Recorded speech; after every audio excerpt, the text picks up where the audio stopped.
Hi guys, it's Elbow here and welcome back to another video. In today's video I'm going to be showing you my painted Blightlord Terminators. I've already done an unboxing on this a couple of weeks ago, but here is the box anyway. As you can see at the front we've got the 5 Blightlord Terminators doing the Cataphracti armour, but obviously it's been mutated with all the decay on it and stuff like that.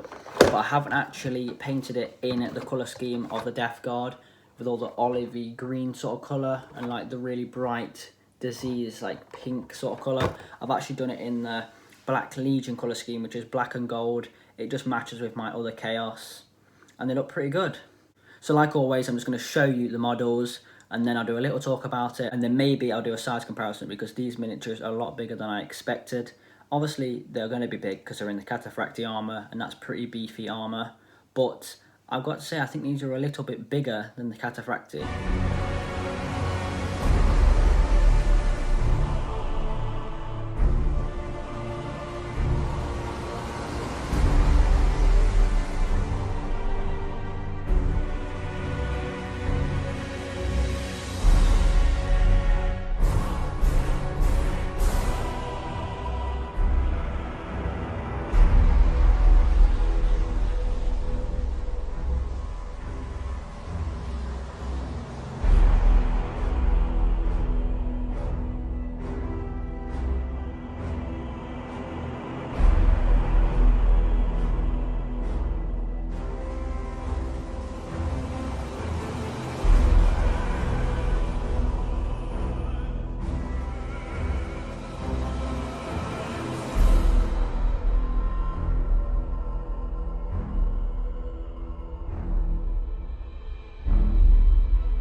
So here are the Blightlord Terminators, and ever since I did start painting Chaos, I always knew it was going to be a challenge because it's not the same as your average Space Marine. They don't even look like the most advanced miniatures, but I like to be honest with my skill of painting, and these were definitely a challenge for me. But I think they've turned out pretty well in the colour scheme I wanted them to be in. They look pretty cool. Here's a couple of them. I tried to keep it as basic as possible because that's what I tried to go for. I tried to make it basic, but as well as doing that, I like to keep it neat and make it look good. And I definitely use the Tesseract Glow a lot more on these models because I think it just brings a glow to them. I used it on the gun here. I think it just makes a nice effect on the gun. I used it on the sword as well, just so it looks like it's generating some sort of power there. And even with this one, with all like the disease and stuff that's all like hanging out of its stomach, I tried to keep that basic. I put a little bit of Tesseract Glow on it to make it stand out a lot more. I think it looks pretty cool. But I obviously noticed that these are pretty big miniatures, and that is why I'm going to be doing a little comparison with the other miniatures, or other Chaos I have painted so far. So as you can see here, we've got the boxers to make it look a little bit higher and decrease the chance of it losing focus. But we have Dave, a little appearance from him. He's the smallest model that I own, or miniature that I own.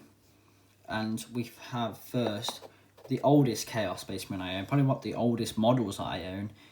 He's from the Dark Vengeance set. He came out in like 2012, so obviously because he's older, he's going to be smaller. And then next, switching him round, we have a Chaos from the Shadowspear box set. He came out like 2 years ago, and they've made him a little bit bigger to make him closer to the size of a Primarist. Still at the same size, but as you can see, he's a little bit taller than this dude. So this is the size of Dave next to this Chaos Space Marine. As you can see, a lot bigger. And then we have the Shadowspear Chaos next to Dave. So quite a bit bigger. And then we have one of the Blightlord Terminators. So as you can see, the Blightlord Terminator is a lot bigger, obviously because he's a Terminator and Terminators are supposed to be bigger. But this guy is quite a lot bigger, so we'll change this guy around with the one from the Dark Vengeance box set. And he's just a pretty big guy, especially compared to Dave. There's no point doing this, but here's the size of him anyway. But this Chaos Space Marine, well, this Chaos Space Marine set, I've already done a video on it, but these dudes were definitely the easiest Chaos out of the 3 different ones. And this guy was obviously the next hardest, and then the Blightlord Terminators were the hardest to paint. This isn't going to be to do with any of the video, but whilst we're here, I'm just going to show you this orc. So I'm going to be making a little conversion with one of the orcs I'm going to be putting together, and I'm going to be using a Crombat head. As you can see here, these heads you buy. So as you can see here, these are Crombat heads. Now you buy these separately, and they're pretty cool heads to put on your orcs. I'd say these orc heads have a lot more like craziness behind them. I think they look a lot more like orcs in my opinion, so I'm making a little conversion with that, and I think it'll look alright. I'll keep you updated on when it's painted, but that is that. So guys, that was a look at my Blightlord Terminators. Did a little comparison, just showed you how big they are compared to the 2 other Chaos I have, the one from the Dark Vengeance and the one from the Shadow Spear box sets. Now, I'm really happy with how they turned out. They're pretty hard to do, like I've said, but that is the end of the video. And I also have noticed on my channel that we're almost at 120 subscribers. We're 4 away. So if you could just hit the subscribe button, that would be great. So guys, that is the end of the video. Like I said, please remember to subscribe and leave a like on the video. I'll see you in the next one. Bye.